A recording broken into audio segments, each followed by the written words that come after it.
যে জন করিবে ইহা ধনে জনে তার, লক্ষ্মীর ব্রতে হবে পূর্ণতর সংসার। ইহা শুনে সদাগর বলে অহংকারে, যে জন অভাবে থাকে সে পূজে তাহারে। ধন জন ভোগ যা কিছু সম্ভবে, সকল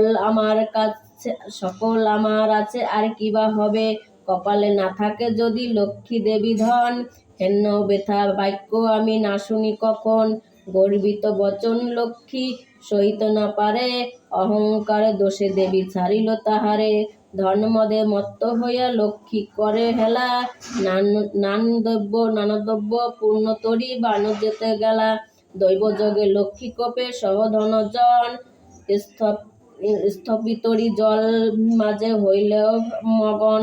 সর্বদ্রব্য যাহা কিছু আছিল তাহার, বর্জাগাতে দগ্ধ হয়ে হলো ছারখার। দূরে গেল ব্রত ভাব হলো ভিন্ন অন্ন, সোনার সংসারে তারা সকলে বিপন্ন। ভিক্ষাজীবী হয়ে সবে ফিরে ঘরে ঘরে, জঠর জ্বালায় ঘরে দেশ দেশান্তরে।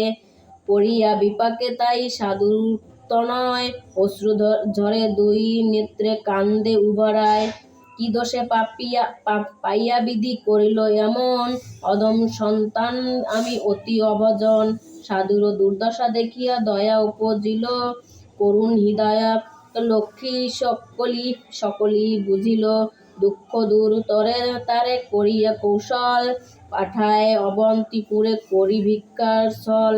নানা স্থানে ঘুরিয়া আনিবার পর, উপনীত হল মা অবন্তী নগর।